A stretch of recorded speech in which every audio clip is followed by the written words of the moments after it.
Connie Lutzenheiser. I'm President and Executive Director of Longmont Friends of Feral and Abandoned Cats. Our mission is to improve the lives of community cats and the people who care for them in Longmont and the surrounding area through our comprehensive programs: TNVR, colony management, foster, transfer and adoption, veterinary medical care, and community education. In 2011, I started feeding cats for another organization. Once I got started, I realized that kittens were being born, and it felt very bad having to pull them out and away from their mothers. So I started trapping and taking the kittens into the Humane Society so that they could find future homes. By 2012, I and the other feeders saw a need to organize in order to fund the food that we needed for the cats and the trapping that needed to be done. By 2013, we were able to get our nonprofit, which opened up a lot of opportunities to help not only the cats that we were helping in that colony, but other colonies besides. Since that time, we've developed 6 programs: colony management, TNVR, foster care, transfer and adoption, veterinary medicine, and education. That has been probably the main mission of our organization from the beginning, us helping cats and us helping people to care for these animals who are basically abandoned by society. Some are living the feral lifestyle because they were born into it.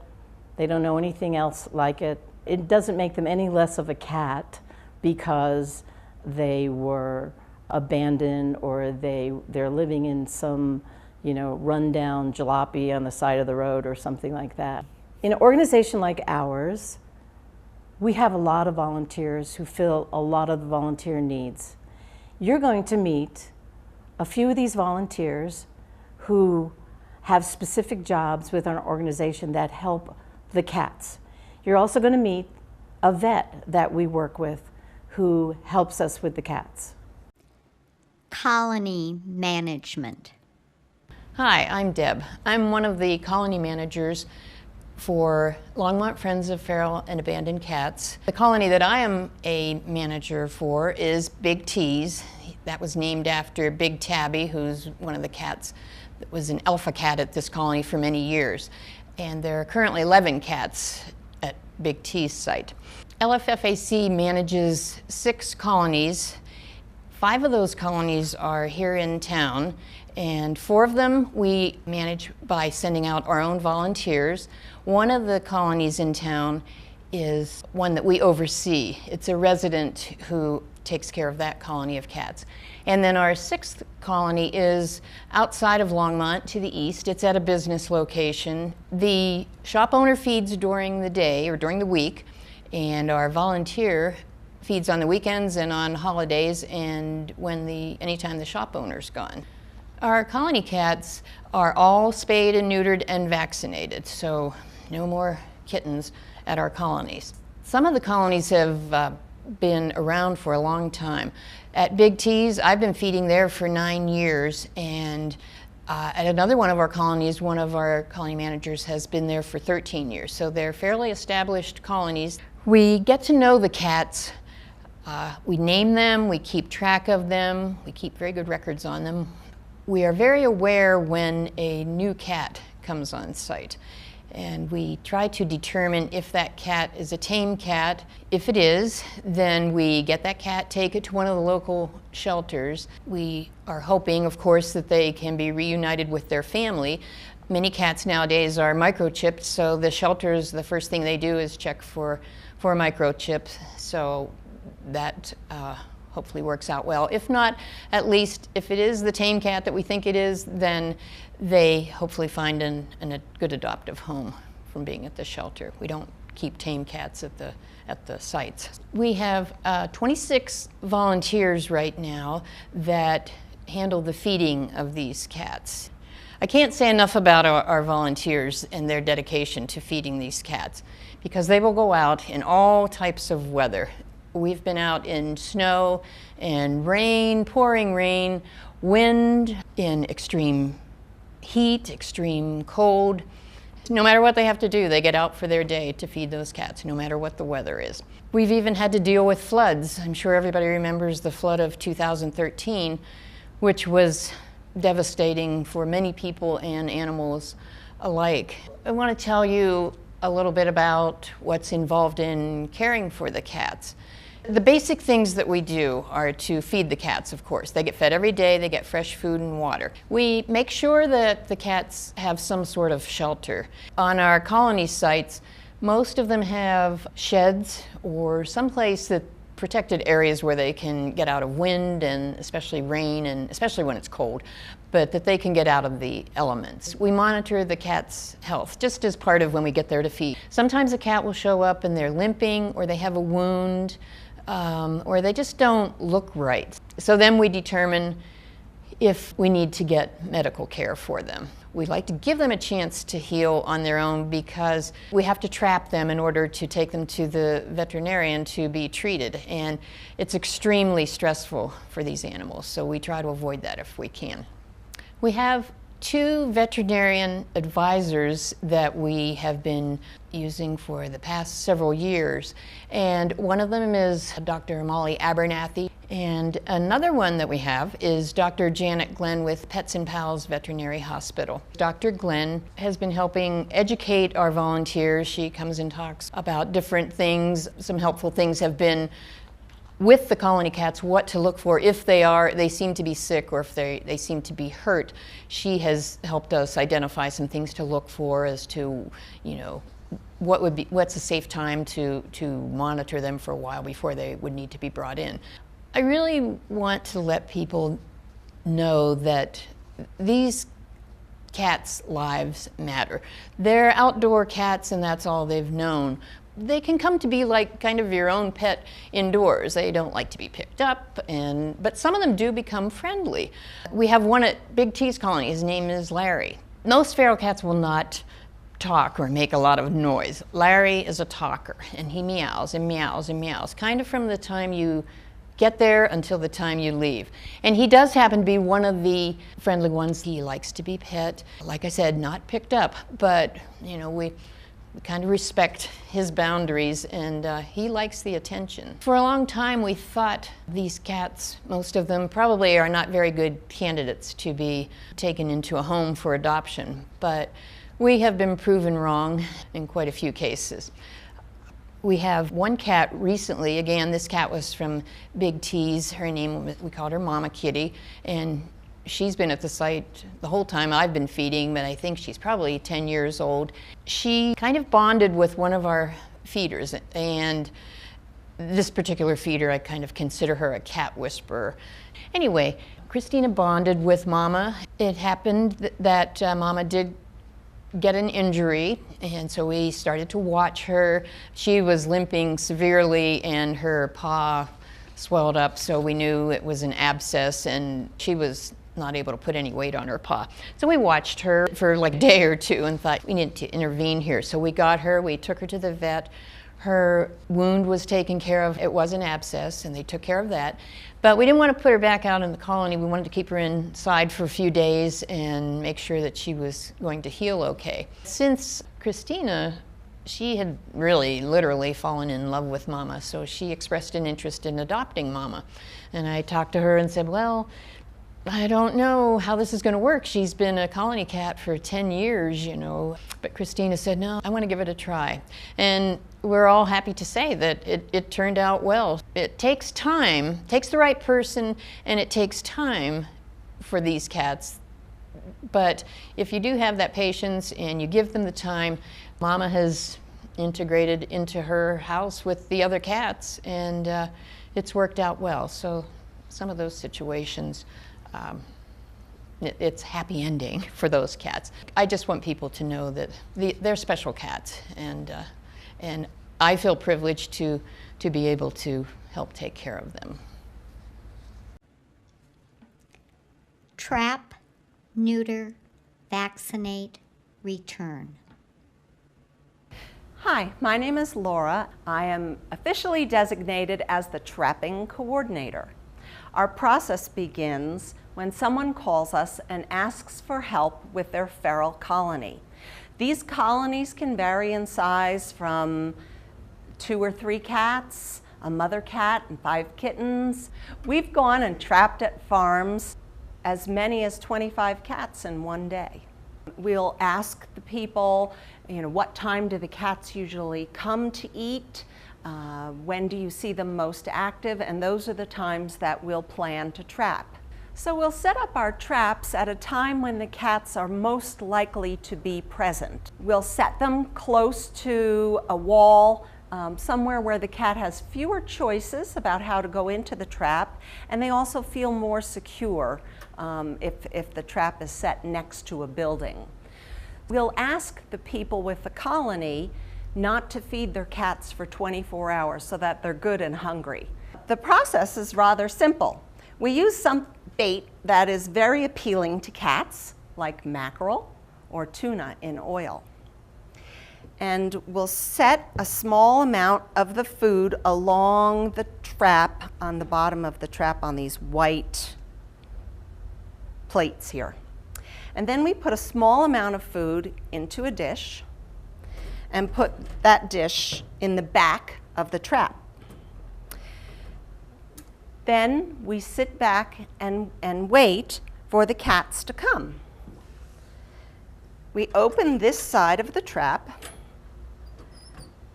and this is the entryway. The cat will come over, sniff around, try to find a place to get into the trap. They'll enter the trap, eating as they go along through the trail of food that we've left. Ultimately, when the cat reaches the back of the trap and they're fully enclosed in the trap, including their tail, their weight will trigger this plate and the trap itself will close. Then the cat is trapped. At this point, the cat is very alarmed. Meow, meow, meow, meow. So we cover the cat trap with one of these. And that tends to calm the cat, and they'll stay still in the trap. They feel secure when they're covered. And then we'll put the cat somewhere where it can be cool. We might give it some food and water. An important part about the trapping is to have the day selected that you want to do the trapping, to make appointments at a humane society who works with us to get the cats spayed and neutered, to make arrangements with the feeders for the day that you're going to be there, to get people to transport the cats to the veterinarians, back from the veterinarians. The cats spend the night after the surgery recovering, and then the next day the cat is released back. So you need someone to transport the cat back to their home. This process is called TNR, trap, neuter, return. Meow. That's TNVR. We also vaccinate our cats. The veterinarians will vaccinate the cats. The cats need to be returned to where they live. This is important. That's their place. They feel secure there. We do not support euthanizing the cats or sending them off into the country and dropping them at a farm. That doesn't work out well for the cats. So we return them to where they live. And most of our feeders like the cats, enjoy the cats, but they just don't want a plethora of cats. They like the ones they've got, and they don't want them to continue to reproduce. And I really enjoy trapping. It's a lot of fun. If you enjoy seeing cats, you watch them walk all around, you're up close to them, you see a variety of cats, and you know that you're helping them by spaying and neutering them so that the cats aren't reproducing and creating larger and larger colonies. They need our help. A few weeks ago, I saw a strange-looking wire box with food inside, so I went inside. The next thing I knew, the back door slammed shut, and it got very dark. Me too.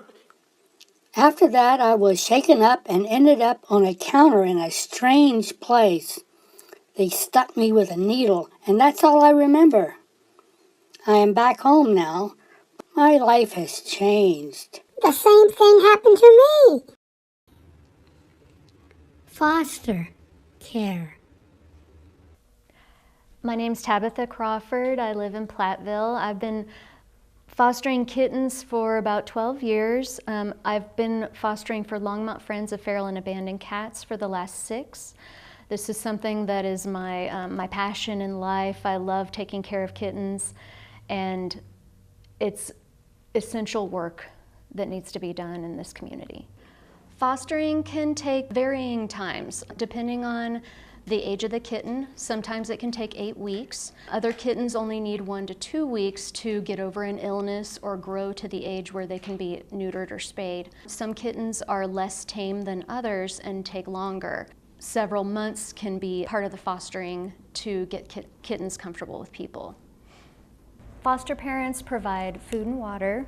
They also monitor the weight of their foster animals. Kittens must gain weight or they will not thrive or grow. So weighing the animals is very important. Foster parents make sure their little guys have clean litter and a warm place to sleep, as well as providing basic medical care like administering medication, taking animals to vet appointments, as well as basically observing everyone to where we make sure that no one is showing signs of illness. In the case of feral or under-socialized kittens, the task is also for the foster parent to get them comfortable with people. We do this by handling the kittens as much as possible and making every interaction positive so that the kittens build trust with us and they will eventually start to seek out human interaction and care. That's very important for our group because the kittens need to seek out human interaction in order to be successfully adopted later. Health problems that can come up with these guys are upper respiratory infections are fairly common, as well as internal and external parasites. A lot of these guys have been living in very cramped quarters and they have not received vet care and they may not be receiving the best nutrition. And so it's very important for these guys to be evaluated by a vet if they show signs of health problems. When the fostering is finished and the kittens have reached 2 pounds each, they are spayed or neutered and then they receive vaccinations. And then it's graduation day. The kittens are transferred into a local shelter where they are adopted by their forever families. This gives the kittens an opportunity to grow up in a loving home, which is much safer than living outdoors in a colony. I foster because there are kittens who need me. When I talk to people about fostering, many folks ask me, how can I let go of them? And that they could never do that. And yes, it is kind of sad when the little guys have to go back, but if I don't step up, how can I guarantee that someone else will? I really don't want to take that chance. The little bit of sadness that is generated when these guys go is far outweighed by the joy and the accomplishment of raising kittens. I've been fostering for about 12 years. My husband and I both do it. I would say we average about 20 a year. If you want to do the math, hundreds. Meow. That's 240. Fostering is something I do on a volunteer basis. I have a full-time job, but this is what really feeds my soul. Taking care of kittens and raising them to find their new homes is really important to me, and I love it. Veterinary medical care. Hi, I'm Dr. Molly Abernathy, the owner of Family Pet Hospital. I'm the veterinarian that works with the Longmont Friends of Feral Cats, and what we do at my organization is we help treat these misunderstood creatures and really help the feral cat population by providing medical care. So part of that medical care for cats that are feral means we try to find a way to treat them where they're low stress, they're the least stressed out they can be.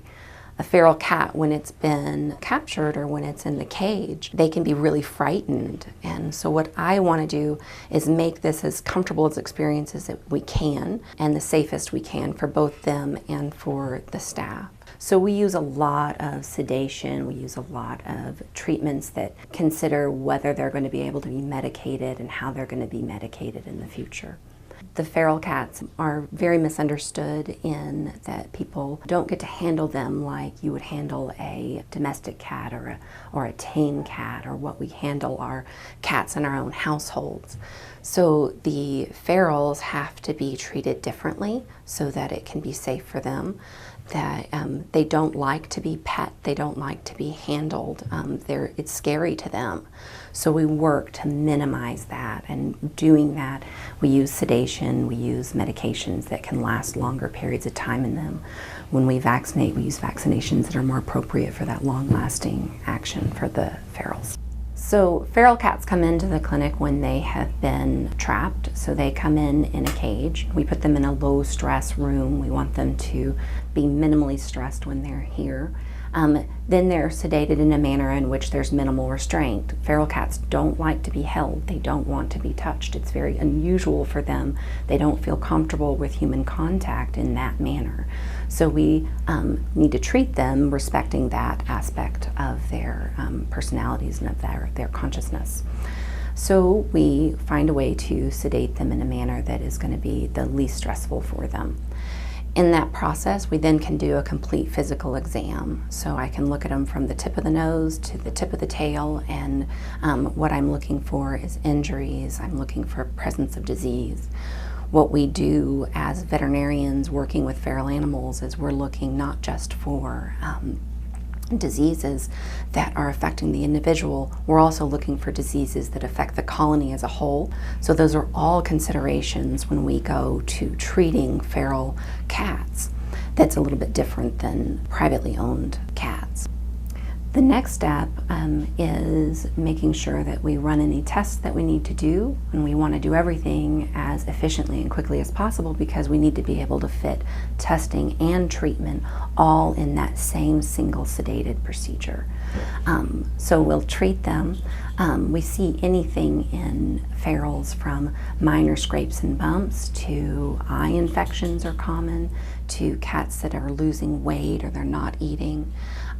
We see so simple things to very complicated things. We've seen cats that have been very, very ill before.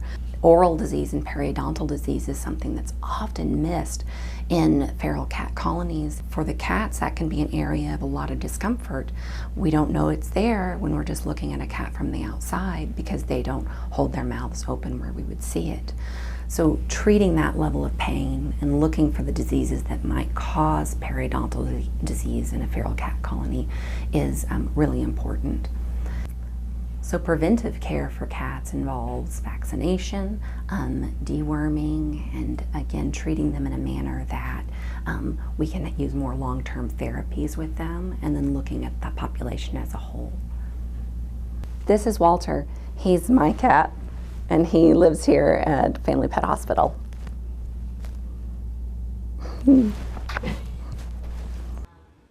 Community education. We believe that education is just as important as our other programs. When we get calls from community members that may not understand the cats and don't appreciate the cats in their neighborhoods, we help them to understand the behavior of the cats and how TNVR can help over time to reduce that population in a humane way. We also try to educate people who have pet cats of their own to understand the importance of microchipping in case their cats get lost, and to keep them indoors so that they don't become part of another colony or to start one of their own, and the importance of neuter or spay so that they don't contribute to the population of community cats. In this country, or probably in the world, people view dogs differently than cats. Dogs are more utilitarian. You have a watchdog, you have a family companion, you have this, you know, we use them in many ways. Cats usually don't have jobs. So for me, to us be able to help these cats who need someone to advocate for them, to say, hey, the only difference between a cat on the street eking out, surviving, and cats in my house who I'm eking out a living for them to live the life that they do, is that that's the difference. These guys have a home, these guys have kind of a home, but no one's, they don't know where their food's coming from. So when people, I can't tell you how many times people come to the farmer's market and say, oh, my mother took care of 20 ferals that showed up. Oh, my aunt, oh, we do this. There are so many people that we meet at the farmer's market who tell us, oh yeah, we take care of 10 cats here and there. And we're like, wow, there are people out there, they're just doing it quietly. They just do what they got to do to help these poor cats. So that has been such a thrill as part of this organization. If you'd like to learn more about Longmont Friends of Feral and Abandoned Cats, please go to our website, longmontfriendsofcats.org. Thank you.